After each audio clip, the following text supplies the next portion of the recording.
Hello and welcome प्यारे बच्चों हम लोग सेंटर ऑफ मास चैप्टर पढ़ रहे हैं और इसमें अभी हम लोग कॉन्टिन्यूस बॉडीज के सेंटर ऑफ मास की पोजीशन निकालना सीख रहे हैं।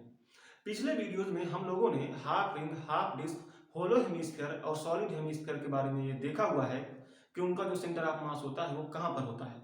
अभी यहाँ पर हम लोगों ने नेक्स्ट बॉडी ली है और ये बॉडी है सॉलिड कोन, यानी कि अब हम ये देखेंगे कि सॉलिड कोन में जो सेंटर ऑफ मास होता है वो कहाँ पर होता है। प्यारे बच्चों, इस पर बढ़ने से पहले हम लोग पिछले लेक्चर्स का कुछ रिवीजन कर लेते हैं। पिछले लेक्चर्स में हम लोगों ने जो भी देखा हुआ है उसका थोड़ा सा रिवीजन हम कर लेते हैं। जैसे कि हाफ रिंग में जो सेंटर ऑफ मास था वो कहाँ पर था, तो हाफ रिंग में जो सेंटर ऑफ मास निकल के आया था वो उसके सेंटर से 2r/π डिस्टेंस पर निकल के आया था। हाफ डिस्क में जो सेंटर ऑफ मास था वो उसके सेंटर से 4r/3π डिस्टेंस पर निकल के आया था। होलो हेमिस्फीयर में जो सेंटर ऑफ मास था वो उसके सेंटर से r/2 डिस्टेंस पर निकल के आया था और सॉलिड हेमिस्फीयर में जो सेंटर ऑफ मास था वो उसके सेंटर से 3r/8 डिस्टेंस पर निकल के आया था। प्यारे बच्चों, अब हम यही चीज यहाँ पर भी देखेंगे। सॉलिड कोन में सेंटर ऑफ मास कहाँ पर है ये हमें देखना है। तो एक बार क्वेश्चन को समझ लें जरा ध्यान से। फिर से क्वेश्चन ये है कि इसका ये जो वर्टेक्स है, ये जो पॉइंट है प्यारे बच्चों, यहाँ पर ये जो पॉइंट है, इस पॉइंट के रिस्पेक्ट में इसके सेंटर ऑफ मास के कोऑर्डिनेट्स क्या होंगे, या इस पॉइंट से इसके सेंटर ऑफ मास की डिस्टेंस क्या होगी, या इस पॉइंट के रिस्पेक्ट में इसके सेंटर ऑफ मास की पोजीशन क्या होगी। तो वही क्वेश्चन है। इस क्वेश्चन को पूछने के तरीके बस अलग हैं, लेकिन क्वेश्चन वही है। तो इसको सॉल्व भी एक ही तरीके से करना पड़ेगा, भले ही क्वेश्चन इसको अलग अलग तरीके से पूछ ले, यानी कोऑर्डिनेट पूछ ले या पोजीशन पूछ ले या डिस्टेंस पूछ ले, तो तरीका वही होगा। ठीक है बच्चों, तो चलिए इसको सॉल्व करते हैं। और सॉल्व करने का भी तरीका वही है जैसे हम लोगों ने पिछले वीडियोज में देखा हुआ है। जो तरीका, वही तरीका यहाँ भी है। सबसे पहले तो ये एक कॉन्टिन्यूस बॉडी है। अब जब भी बात होती है कॉन्टिन्यूस बॉडी की और कॉन्टिन्यूस बॉडी में जो सेंटर ऑफ मास की पोजीशन पूछते हैं, तो प्यारे बच्चों मैं कई बार बता चुका हूं, फिर से बता देता हूं कि कॉन्टिन्यूस बॉडी में अगर सेंटर ऑफ मास की पोजीशन पूछा जाए तो सबसे पहले तो एक कंपोनेंट लेना पड़ता है। अब प्यारे बच्चों, कंपोनेंट किस प्रकार की बॉडी में किस तरीके से लेना पड़ता है ये फिक्स होता है, ये आपको याद होना चाहिए। ये सिर्फ इस चैप्टर के लिए नहीं, ये आगे के भी चैप्टर्स के लिए भी आपको याद होना चाहिए, क्योंकि अभी आपको आगे भी ऐसी प्रॉब्लम्स नजर आएंगी जहां पर कॉन्टिन्यूस बॉडी में आपको कंपोनेंट लेने की आवश्यकता पड़ेगी प्यारे बच्चों। तो ये आपको याद होना चाहिए कि किस प्रकार की बॉडी में किस तरीके से कंपोनेंट लिया जाता है। पिछली वीडियोज में जो भी बॉडीज को हम लोगों ने देखा वहां पर आप लोग जान चुके हो कि किस तरीके से कंपोनेंट उन प्रकार की बॉडीज में हमें लेना था। अभी आप आज ये जानोगे कि कोन में किस तरीके से कंपोनेंट लिया जाता है, किस प्रकार के कोन में, सॉलिड कोन में। इसके बाद हम देखेंगे होलो कोन, तो वहां पर आप ये देखोगे कि होलो कोन में किस तरीके से कंपोनेंट लेना है। इसके बाद हम ट्रायंगुलर प्लेट को देखेंगे, वहां पर आप देखोगे कि वहां किस तरीके से कंपोनेंट लेना है।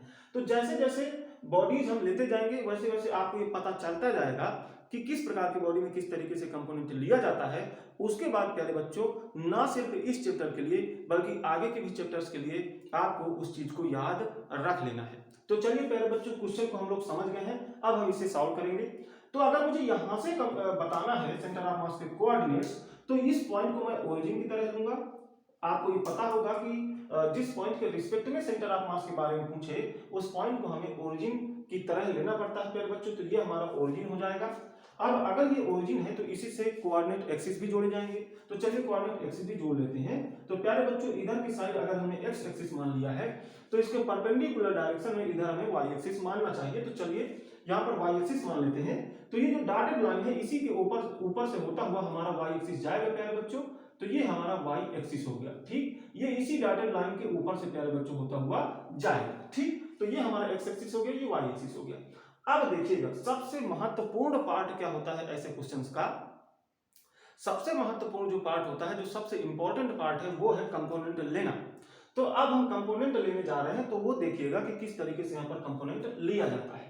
तो देखिएगा प्यारे बच्चों, हम यहाँ पे वाई एक्सिस पर चल रहे हैं और वाई एक्सिस पर हमें वाई डिस्टेंस चल करके एक बेहद ही कम चौड़ाई वाली डिस्क को यहाँ पर कंपोनेंट की तरह लेना है प्यारे बच्चों। ठीक, अब बेहद ही कम चौड़ाई, कितनी चौड़ाई हो जाएगी, हमने वाई डिस्टेंस चल करके इस कंपोनेंट को लिया है तो हमें इसकी चौड़ाई dy लेनी पड़ेगी प्यारे बच्चों।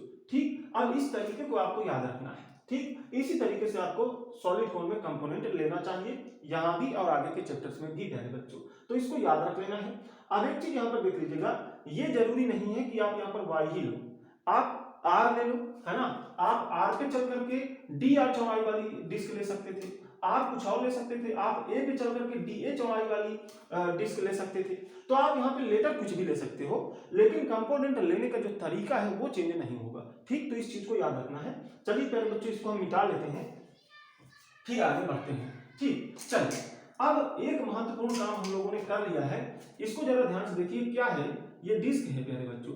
अब हो सकता है कुछ लोगों को ये डिस्क नजर ना आ रही होगी, बिल्कुल नहीं नजर आएगी, क्यों? क्योंकि ये 3 डायमेंशनल बॉडी है, ठीक। अब ये 3 डायमेंशनल बॉडी है, तो 3 डायमेंशनल बॉडी में एक कंप्लीट डिस्क आपको नजर नहीं आएगी, इसमें आपको इमेजिन करने पड़ेंगे, इमेजिनेशंस आपको करने पड़ेंगे प्यारे बच्चों, क्योंकि ये 3 डायमेंशनल बॉडी है। लेकिन फिर भी अगर आप इमेजिन नहीं कर पा रहे हो चीजों को, तो इसको मैं अलग से भी बना दे रहा हूं ताकि आपको समझने में थोड़ा आसानी हो जाए। तो चलिए इसी डिस्क को देखिए किस तरीके से यहाँ पर समझा जा सकता है। ये डिस्क प्यारे बच्चों एक कंप्लीट डिस्क है, बिल्कुल एक कंप्लीट डिस्क। ऐसा भी नहीं है कि ये बिल्कुल मतलब हाफ है या फिर कंप्लीट नहीं है, तो ये पूरी प्यारे बच्चों एक कंप्लीट डिस्क है। मैं इसको बनाने की कोशिश यहाँ पे कर रहा हूँ।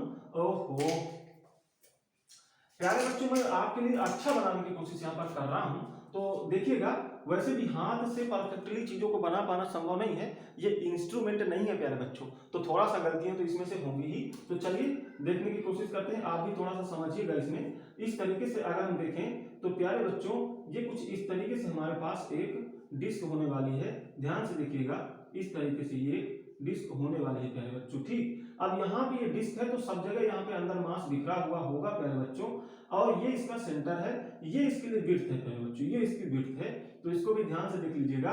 ये इसके सेंटर है, और इसके सेंटर से ही प्यारे बच्चों ये वाई एक्सिस गुजरेगा। ऐसा इसलिए क्योंकि इस वाई एक्सिस के अबाउट इसमें जो मास है वो पूरी तरीके से सिमेट्रिक नजर आ रहा है प्यारे बच्चों, पूरी तरीके से सिमेट्रिकली बिखरा हुआ है, इसलिए इसका जो सेंटर होगा वो वाई एक्सिस पर ही होगा प्यारे बच्चों। तो वाई एक्सिस इस पर कुछ इस तरीके से पास होता हुआ हम मान सकते हैं प्यारे बच्चों। ये वही वाई एक्सिस है जो यहाँ पर है, ठीक। तो देखिएगा इस तरीके की कुछ कंडीशन है जो हमने अलग से यहाँ पर बनाकर देखा, यही सेम कंडीशन यहाँ पर है प्यारे बच्चों। तो इस चीज को अब आप थोड़ा सा समझ पा रहे होंगे, ठीक। देखिएगा, समझ लीजिएगा, ये वाई एक्सिस भी हम लोगों ने सीधा नहीं बना पाए हैं, तो आप समझ लीजिएगा, आप थोड़ा सा इतना समझदार तो होंगे। चलिए, अब इसकी जो विड्थ है वो कितनी हमने मानी हुई थी, वो dy मानी हुई है। इसकी जो रेडियस है प्यारे बच्चों, वो भी हमें देखना चाहिए कि रेडियस क्या होगी। तो इसके रेडियस हम कुछ मान लेते हैं, यहाँ पर मान लेते हैं कि ये डिस्टेंस x है, तो इसकी रेडियस प्यारे बच्चों कितनी हो गई, x। यहाँ पे r मत रखिए, यहाँ पर x रख लीजिए। हमने यहाँ पर अगर स्मॉल r भी मान सकते हैं, कोई दिक्कत नहीं। अगर यहाँ पे r मानोगे तो यहाँ पर भी r ही रख लेना प्यारे बच्चों, ठीक है। तो ये हो गया हमारे पास इसका कंपोनेंट। अब इसके कंपोनेंट के बारे में हमें क्या क्या चाहिए होगा वो जरा ध्यान दीजिएगा।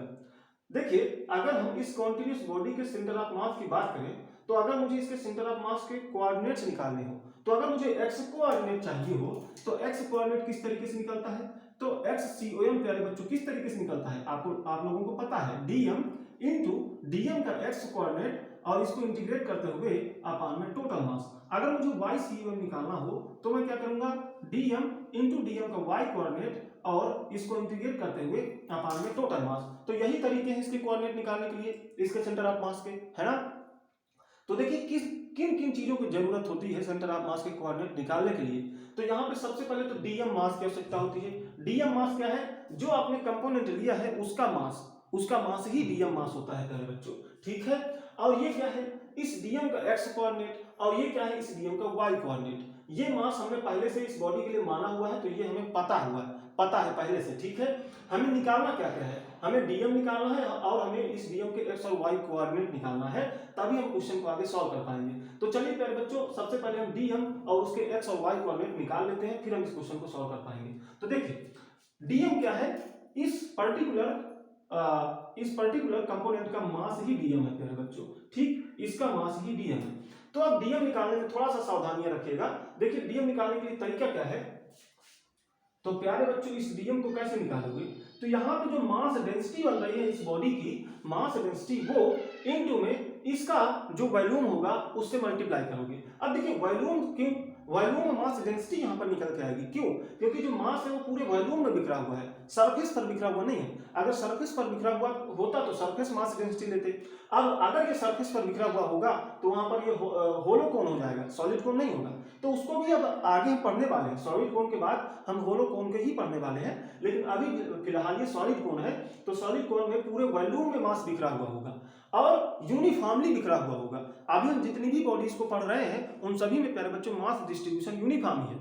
जब मास डिस्ट्रीब्यूशन यूनिफॉर्म नहीं होगा तब आपसे स्पेशली बोला जाएगा क्वेश्चन में कि यहाँ पर मास डिस्ट्रीब्यूशन यूनिफॉर्म नहीं है। ठीक, तो जब तक कुछ ना बोला जाए तब तक आपको मास डिस्ट्रीब्यूशन यूनिफॉर्म ही मानना है। ठीक, यहाँ पे मास डिस्ट्रीब्यूशन यूनिफॉर्म है और पूरे वॉल्यूम में बिखरा हुआ है मास, इसलिए प्यारे बच्चों यहाँ पर हमें वॉल्यूम में मास डेंसिटी निकाल लेनी चाहिए। उसके बाद इसके वॉल्यूम से उस डेंसिटी में मल्टीप्लाई कर लेंगे तो प्यारे बच्चों इसका मास निकल जाएगा। तो यही काम हमें करना है। तो चलिए सबसे पहले मास डेंसिटी निकालते हैं। तो मास डेंसिटी इस बॉडी के लिए क्या बनेगी? तो इसका मास अपान में इसका जो भी प्यारे बच्चों वॉल्यूम है वो, तो देखिए वॉल्यूम क्या बनेगा इसका, तो ये कौन है तो इसका वॉल्यूम क्या होता है 1/3 पाई और इसके बेस का जो रेडियस है वो इनटू इसकी हाइट प्यारे बच्चों, यही होता है, बिल्कुल यही होता है। अब ये जो 3 होगा ये कुल मिलाकर के यहाँ चला जाएगा, तो आप इसको यहाँ पर रख लीजिए, इस 1 को मिटा लीजिए क्योंकि 1 को रखने ना रखने से कुछ हमें कुछ मिलने वाला नहीं है। तो प्यारे बच्चों ये हो गई मास डेंसिटी इनटू इसका वॉल्यूम। देखिए वॉल्यूम क्या हो जाएगा, तो देखिएगा इसका एरिया इनटू इसका विड्थ, यही हो जाएगा वॉल्यूम। तो एरिया क्या बनेगा, देखिएगा अगर इसकी रेडियस x है तो एरिया तो बन जाएगा पाई एक्स स्क्वायर और इसमें इसकी विड्थ का मल्टीप्लाई कर दें तो इसका वॉल्यूम निकल जाएगा। तो विड्थ है प्यारे बच्चों डी वाई, तो कुल मिलाकर के ये डीएम निकल गया। अब देखिएगा यहां पर थोड़ा सा और समझ लीजिएगा चीजों को, पाई से पाई देखिए कैंसिल हो रहा है तो बच क्या रहा है, तो जो भी बच रहा है वो आपके सामने है, वही हम यहाँ पर रख लेंगे। ठीक है, चलिए आपने डीएम निकाल दिया हुआ है। अब एक चीज यहाँ पर देख लीजिएगा, अभी हमें एक्स और वाई कोऑर्डिनेट चाहिए। अब ये तो पूरा एक बिखरा हुआ मास है प्यारे बच्चों, ये एक बिखरा हुआ मास है, ठीक है, ये एक पॉइंट मास तो है नहीं, तो कैसे निकाले? अगर ये पॉइंट मास होता, एक पॉइंट पर पूरा मास रखा होता तो प्यारे बच्चों हम निकाल लेते इसके एक्स और वाई कोऑर्डिनेट, लेकिन ये पूरा बिखरा हुआ मास है तो इसके लिए एक्स और वाई कोऑर्डिनेट कैसे निकालें? तो प्यारे बच्चों ये आपको पता है, मैं कई बार बता चुका हूं कि किसी बॉडी का जो पूरा का पूरा मास है उसके सेंटर ऑफ मास पर रखा हुआ माना जा सकता है। तो इस डिस्क का जो सेंटर ऑफ मास होगा वहीं पर इसका पूरा मास रखा हुआ हम मान लेंगे और इसी के जो सेंटर ऑफ मास के कोऑर्डिनेट होंगे वही इस डीएम के लिए एक्स और वाई कोऑर्डिनेट हो जाएंगे प्यारे बच्चों। तो कुल मिलाकर के इस डिस्क का सेंटर ऑफ मास कहाँ है ये हमें देख लेना चाहिए। अब जैसा कि मैंने बताया कि इसका जो सेंटर है वो यहाँ पर है और ये पूरी तरीके से प्यारे बच्चों यहाँ पर सिमेट्री भी आपको नजर आ रही है, इसलिए इसके सेंटर पर ही इसका सेंटर ऑफ मास होगा। तो कुल मिलाकर के इसके सेंटर पर ही इसका सेंटर ऑफ मास होगा, यहाँ पर इसका सेंटर ऑफ मास प्यारे बच्चों होगा और यहीं पर इसका पूरा मास रखा हुआ माना जाएगा। तो इसी पॉइंट के जो एक्स और वाई कोऑर्डिनेट हो जाएंगे वही यहाँ पर रख लिए जाएंगे। ठीक है बच्चों, तो इसके एक्स और वाई कोऑर्डिनेट निकालना काफी आसान है। क्यों आसान है? एक तो ये वाई एक्सिस पर है इसलिए इसके लिए एक्स कोऑर्डिनेट तो 0 हो जाएगा। ठीक है, एक्स कोऑर्डिनेट तो इसके लिए प्यारे बच्चों 0 हो जाएगा, इसके लिए मैं जो कोऑर्डिनेट मैं यहाँ पर लिखे दे रहा हूँ, एक्स कोऑर्डिनेट तो 0 हो गया। अब वाई कोऑर्डिनेट देखिए, तो वाई में कहाँ है, मूल बिंदु से या ओरिजिन से y डिस्टेंस पर ये पॉइंट है, इसलिए प्यारे बच्चों इसके जो y कोऑर्डिनेट होगा ये y ही हो जाएगा। ठीक है प्यारे बच्चों, तो इस तरीके से इसके लिए कोऑर्डिनेट निकल गए। चलिए अब हम अपने क्वेश्चन पर आगे बढ़ते हैं। तो सबसे पहले हम XCOM निकालने जाएंगे। तो प्यारे बच्चों XCOM को सॉल्व करने की जरूरत नहीं है क्योंकि यहाँ पे डीएम तो आप ये रख लोगे, लेकिन जैसे ही इसका x कोऑर्डिनेट रखोगे तो x कोऑर्डिनेट तो क्या हो गया 0, तो यहाँ पर पूरी वैल्यू 0 निकल के आ जाएगी। तो जो सेंटर ऑफ मास का x कोऑर्डिनेट है वो 0 है, ऐसा हम यहाँ से देख सकते हैं प्यारे बच्चों। आप इसको ऐसे भी देख सकते हो कि यहाँ पे जो पूरा मास है ये y एक्सिस के अबाउट सिमेट्री नजर आ रही है यहाँ पर प्यारे बच्चों, इसलिए y एक्सिस पर ही कहीं पर इसका जो सेंटर ऑफ मास होगा वो होना चाहिए, इसलिए सेंटर ऑफ मास का x कोऑर्डिनेट तो 0 ही होना था। ठीक, आप ऐसे भी देख सकते हो और इसको सॉल्व करके भी आप 0 ही प्राप्त कर पाओगे। ठीक, अब चलिए हम चलते हैं YCOM पर। तो देखिएगा YCOM कैसे निकलेगा, जरा ध्यान से देखिएगा। देखिए डीएम की वैल्यू रखिए, तो डीएम क्या मिल रहा है 3m और ऊपर क्या मिल रहा है प्यारे बच्चों x² dy और अपान में क्या मिल रहा है वो देखिए r²h। तो ये तो हो गया डीएम इनटू इसका y कोऑर्डिनेट क्या है y, तो इसको रखो। अब इसको इंटीग्रेट भी करो, अपान में टोटल मास भी रखो, ये टोटल मास, ये जो टोटल मास है इसको भी तो अभी रखेंगे प्यारे बच्चों। एक काम करिए, इस इक्वल के साइन को यहाँ लगाइए और YCOM को यहाँ लिखिए, ये ज्यादा अच्छा लगेगा। ठीक है, ये ज्यादा अच्छा लग रहा है, वैसे भी आप समझ तो रहे थे। ठीक है, चलिए अब प्यारे बच्चों इस कैपिटल एन से इस कैपिटल एन को कैंसिल कर लेना चाहिए। अब देखिए आगे क्या है, आगे देखिए क्या मिल रहा है हमें, 3x² y dy ऊपर मिलेगा और नीचे में मिल रहा है r² h, ये मिल रहा है, इसको इंटीग्रेट भी करना है। ठीक प्यारे बच्चों, इस y को जो dy के पीछे था उसको मैं dy के पहले ले आया हूं। ठीक, तो इसमें कंफ्यूज मत होइएगा, इतना चीज हमारे पास बचा है बच्चों। अब देखिए अगर मुझे इसको इंटीग्रेट करना है तो जरा थोड़ा सा देखिएगा, यहां dy है, यानी कि हमें y के रिस्पेक्ट में यहां पे इंटीग्रेशन करना है। अब एक चीज देखिएगा, ये जो x है ये भी अलग अलग कंपोनेंट के लिए अलग अलग होगा। अलग अलग कंपोनेंट के लिए ये x और y दोनों ही अलग अलग होंगे। मान लीजिए ये कंपोनेंट यहाँ है तो इसके लिए डिस्टेंस y है। ठीक, अगर कोई कंपोनेंट जो यहाँ होगा, यहाँ जो कंपोनेंट होगा उसके लिए y डिफरेंट होगा। ठीक, अगर ये डिस्टेंस प्यारे बच्चों 1 मीटर है तो यहाँ पे यहाँ तक में 1 मीटर थोड़ा होगा, यहाँ तो डिस्टेंस बढ़ रही है और इससे पहले जो कंपोनेंट बने होंगे उसके लिए तो 1 मीटर से कम होगी डिस्टेंस। तो कुल मिलाकर के अलग अलग कंपोनेंट के लिए y भी अलग अलग है, साथ ही साथ x भी अलग होगा। क्यों? क्योंकि अगर आप ऊपर जा रहे हो तो देखिए ये लेंथ बढ़ रही है, यानी कि इसकी जो रेडियस है वो बढ़ रही है। अगर आप नीचे जा रहे हो तो इसकी रेडियस घट रही है। तो अलग अलग कंपोनेंट के लिए जो x और y है दोनों ही चेंज हो रहे हैं। ठीक, तो प्यारे बच्चों यहाँ पे अगर ये दोनों ही चेंज हो रहे हैं अलग अलग कंपोनेंट के लिए और हमें y के रिस्पेक्ट में यहाँ पे इंटीग्रेट करना है चीजों को, तो हमें y के टर्म में ही यहाँ पे सारी चीजें लानी पड़ेगी। ठीक, तो अगर मुझे y के रिस्पेक्ट में यहाँ पे इंटीग्रेशन करना है तो x को भी मैं y के ही टर्म में ले आऊं। ठीक, और अगर मुझे x के टर्म में ही इंटीग्रेट करना है तो फिर मैं एक काम करूं, इस y को x के टर्म में ले आऊं और यहाँ पे dy की जगह dx को बना लूं। ठीक, ऐसा कर सकता हूं। तो अगर मुझे x के टर्म में इंटीग्रेट करना है तो यहाँ पर dx लाना पड़ेगा और फिर इस y को हमें x के टर्म में लाना पड़ेगा। ठीक, क्योंकि y भी तो चेंज हो रहा है। ठीक, तो उसको ऐसे ही नहीं रख सकते। और अगर आपको y के रिस्पेक्ट में ही इंटीग्रेट कराना है चीजों को तो इस x को y के टर्म में लाना पड़ेगा ताकि यहाँ पे सिर्फ y के टर्म में मिले। ठीक, तभी हम इंटीग्रेट कर पाएंगे चीजों को, अदरवाइज यहाँ पे इंटीग्रेट नहीं कर पाएंगे प्यारे बच्चों। ठीक, तो चलिए हम एक काम कर लेते हैं, हम x को ही y के टर्म में लाने की कोशिश करेंगे। तो देखिएगा बड़ा आसान है, कैसे निकाल सकते हो, बड़ा आसानी से निकाल सकते हो। अगर इस एंगल को आप कुछ भी मान लो, मान लीजिए एंगल थीटा है, कुछ भी मान सकते हो। तो जरा देखिएगा ये जो ट्रायंगल नजर आएगा आपको, ये जो ट्रायंगल नजर आएगा, ये एक ट्रायंगल देख लीजिए और ये बड़ा वाला ट्रायंगल देख लीजिएगा यहाँ से ये। तो प्यारे बच्चों ये तो यहाँ पे 90 डिग्री होगा। ठीक है, ये 90 डिग्री होगा और ये 90 डिग्री है और ये दोनों के लिए सेम है। इस एंगल पर, इस ट्रायंगल पर भी एंगल मिल रहा है और इस ट्रायंगल पर भी एंगल मिल रहा है। तो ये दो एंगल सेम है, ये सेम है तो ये भी सेम है प्यारे बच्चों, ये भी सेम है। ठीक है, या आप वैसे भी देख सकते हो कि ये कॉरेस्पॉन्डिंग एंगल्स हैं। ठीक, तो प्यारे बच्चों यहाँ से ये दोनों जो ट्रायंगल्स हैं वो सिमिलर ट्रायंगल्स हो गए। तो इस वजह से प्यारे बच्चों यहाँ पर एक चीज आप साफ साफ देख सकते हो कि अगर मैं कहूं कि x अपान में r है तो ये इक्वल हो जाएगा प्यारे बच्चों, x अपान r को मैं इक्वल कर सकता हूं y अपान में ये डिस्टेंस कितनी है h प्यारे बच्चों। ठीक, तो यहां से जो x निकल के आएगा y के टर्म में वो हो जाएगा कुल मिलाकर के ये प्यारे बच्चों, ये x की वैल्यू आ गई y के टर्म में। ठीक, तो चलिए यहाँ पर इसको रखते हैं।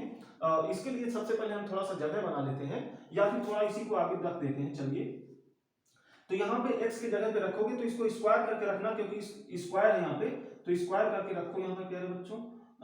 ये हमने x की जगह पे रखा, इनटू में y है, आगे dy है और अपान में यहाँ पे r² h भी है प्यारे बच्चों, ये वाला r² h। ठीक, अब इसको इंटीग्रेट करिएगा यहाँ पर। अब देखिएगा कुछ चीजें कैंसिल हो रही है क्या, r² से r² कैंसिल हो गया है। देखिए अब देखिए और तो कुछ यहाँ पे कैंसिल हो नहीं रहा, नहीं हो रहा है। ठीक, अब देखिए यहाँ पर लिमिट भी ध्यान से लगाइएगा, हमें y के रिस्पेक्ट में हमने यहाँ पे इंटीग्रेशन किया हुआ है तो y की ही लिमिट लगेगी। अब लिमिट ऐसी लगानी है कि सभी कंपोनेंट्स कवर हो जाएं या पूरी बॉडी में जो कंपोनेंट्स होंगे ऐसे वो सारे के सारे कंपोनेंट कवर हो जाएं। तो प्यारे बच्चों डिस्क यहाँ से बनना शुरू होगी और पूरा यहाँ तक बनेगी, इसलिए यहाँ पे यहाँ से यहाँ तक की लिमिट ली जाएगी।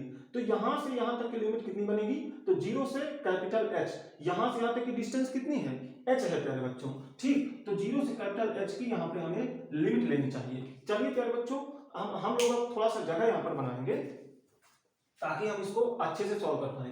एक काम करे ले रहे हैं, यहाँ पर इसको हम मिटा ले रहे हैं, ठीक है, इसको मिटा ले रहे हैं प्यारे बच्चों। इस x कोऑर्डिनेट को ध्यान दीजिएगा, ये 0 आया हुआ है, ठीक है। चलिए प्यारे बच्चों, अब हम इसको यहाँ पर आगे सॉल्व करेंगे। तो देखिए YCOM को हम निकाल रहे हैं, YCOM को हम निकाल रहे हैं। अब देखिएगा क्या बच रहा है, जो कांस्टेंट चीजें हैं उनको बाहर निकालेंगे तो 3/h³, 3/h³, ये तो बाहर निकल आएगा। अंदर क्या बचेगा, y³ इंटू dy, ये बचेगा, y³ इंटू dy, ये बचेगा प्यारे बच्चों अंदर, ठीक। यहाँ पे इंटीग्रेशन का साइन लगाओ और 0 to h की लिमिट लगाओ। चलिए इसको आगे सॉल्व करो तो 3/h³ और ये बनेगा प्यारे बच्चों y की पावर में 4/4, ठीक। यहाँ पे वैल्यूज कितनी डालोगे, 0 से h वाली डालोगे, ठीक। आगे इसको सॉल्व करोगे तो देखिए 3 और इस 4 को इधर ले आओ, h³ और यहाँ पे h डालोगे तो h की पावर में 4, ठीक। तो यहाँ से एक h बचा, तो प्यारे बच्चों ये 3h/4 आ गया।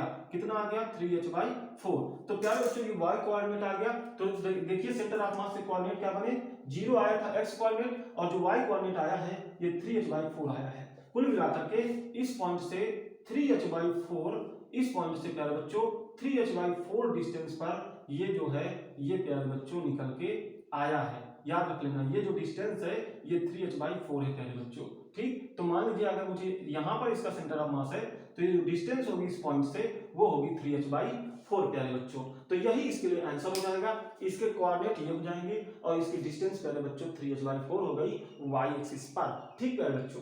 तो चलिए ये रहा इसके लिए सॉल्यूशन। अब हम देखेंगे प्यारे बच्चों होलोकोन का जो सेंटर ऑफ मास होगा वो कहाँ पर होगा। तो प्यारे बच्चों इसको नोट करिए। अगर वीडियो अच्छी लग रही है तो वीडियो को लाइक जरूर करेंगे, चैनल को सब्सक्राइब जरूर करेंगे। चलिए अब हम देखेंगे होलोकोन के बारे में।